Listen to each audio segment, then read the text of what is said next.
जम्मू में national conference के सदर डॉक्टर फारूक अब्दुल्ला और कांग्रेस के सीनियर लीडर गुलाम नबी आजाद की मीटिंग होगी। दोनों लीडरों के दरमियान ये मीटिंग इत्तेहाद को लेकर होगी। वैसे तो रियासत जम्मू कश्मीर में नेशनल कॉन्फ्रेंस और कांग्रेस के बीच इत्तेहाद तकरीबन तय माना जा रहा है। एनसी पार्लियामेंट्री बोर्ड की मीटिंग का कल इख्तिताम पजीर हुई और पार्टी सदर डॉक्टर फारूक अब्दुल्ला को इत्तेहाद से मुतल्लिक हतमी फैसला लेने का इख्तियार दिया गया है। पार्टी के दाखिली जराये के मुताबिक इत्तेहाद हो चुका है। वहीं पार्टी के जनरल सेक्रेटरी अली मोहम्मद सागर का कहना है कि नेशनल कॉन्फ्रेंस वादी कश्मीर की तमाम तीनों सीटों पर अपने उम्मीदवार उतारेगी। अब आज ये तस्वीर साफ होगी कि क्या नेशनल कॉन्फ्रेंस और कांग्रेस जम्मू कश्मीर में इत्तेहाद करती है या नहीं। जम्मू से हमारे नुमाइंदे समीर भट्ट इस वक्त हमारे साथ जुड़ चुके हैं। समीर, काफी कयास आराइयां लगाई जा रही हैं कि नेशनल कॉन्फ्रेंस और कांग्रेस के बीच में इत्तेहाद लगभग तय हो चुका है। इस पर क्या कुछ मजीद अपडेट्स मिल पा रहे हैं?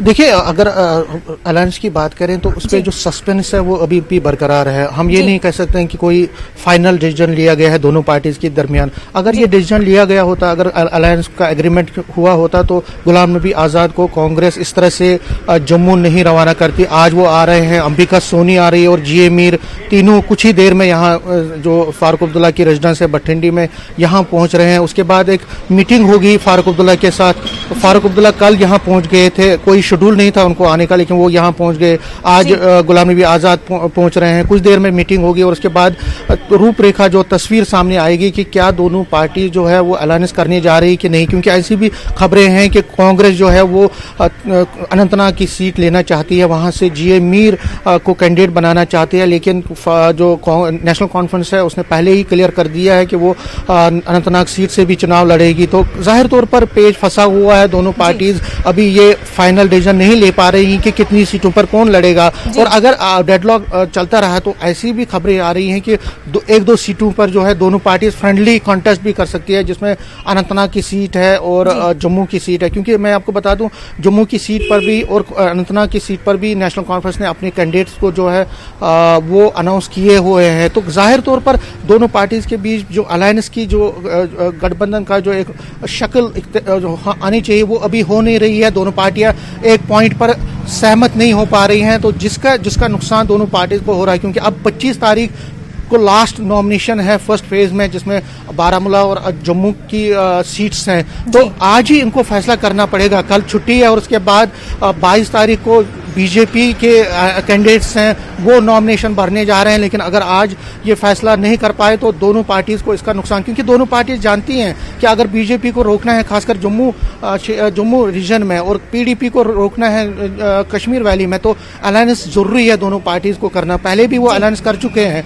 तो जाहिर तौर पर अब जो सारी नजरें इस मीटिंग में होने वाली है, इस पे सबकी नजरें हैं कि क्या निकल के सामने आता है। क्योंकि कांग्रेस हाईकमान कभी नहीं चाहेगी कि फारूक अब्दुल्ला नाराज हों। क्योंकि फारूक अब्दुल्ला ने अगर पूरे गठबंधन की बात करें नेशनल स्तर पर, तो उसमें चंद्रबाबू नायडू के साथ साथ फारूक अब्दुल्ला का भी एक बहुत बड़ा रोल रहा है। तो अगर कांग्रेस नेशनल कॉन्फ्रेंस के साथ यहाँ अलायंस नहीं करती है तो उसका एक गलत मैसेज बाहर जाएगा और ये माना जाएगा कि कांग्रेस जो है वो अपने अलायंस पार्टनर्स को खुश नहीं रखती है या उनके साथ जो उनका तालमेल नहीं बैठ रहा है। तो वो कांग्रेस नहीं चाहती है। कांग्रेस अब गिव एंड टेक के फार्मूले पे चल रही है और अब ये देखना पड़ेगा कि क्या कांग्रेस यहाँ पे जब गुलाम नबी आजाद मीटिंग करेंगे तो क्या कोई फार्मूला बन के निकलता है, या दोनों पार्टीज अगर फ्रेंडली कोई कॉन्टेस्ट करती हैं एक दो सीट्स पर तो क्या वो हो सकता है। क्योंकि बहुत ज़्यादा प्रेशर दोनों पार्टीज पर है। दोनों पार्टीज, क्योंकि नेशनल कॉन्फ्रेंस को लगता है कि कश्मीर वैली में उसका ग्राफ अभी ठीक है, जिस तरह से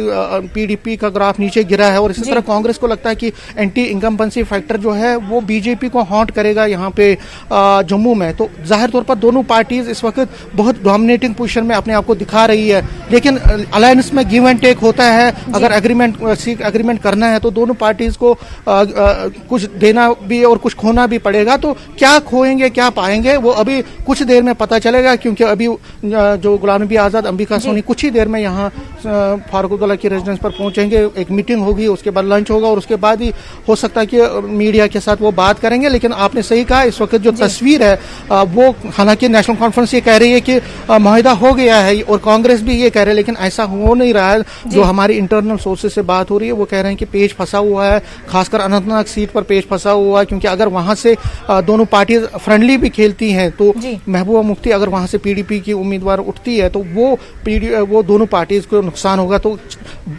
ये दोनों पार्टी चाहेंगे कि 6 की 6 सीटें वो जीत सकें, तो वो इस तरह से अपना फॉर्मूला, अपना एग्रीमेंट करना चाहती हैं, सीट एडजस्टमेंट, कि 6 की 6 सीटों पर उनके कैंडिडेट जो हैं विनिंग पोजीशन में हो। लेकिन जाहिर तौर पर सियासत में कुछ भी कहना अभी नामुमकिन है। अभी सारे दरवाजे खुले हों और कुछ ही देर में हमें तकरीबन 1 से 1.5 घंटे के बाद जब वो मीटिंग शुरू होगी उसके बाद तस्वीर सामने आएगी कि क्या। बहुत बहुत शुक्रिया आपका तमाम तर जानकारी के लिए। नाज़रीन, बुलेटिन में फिलहाल इतना ही। आदाब।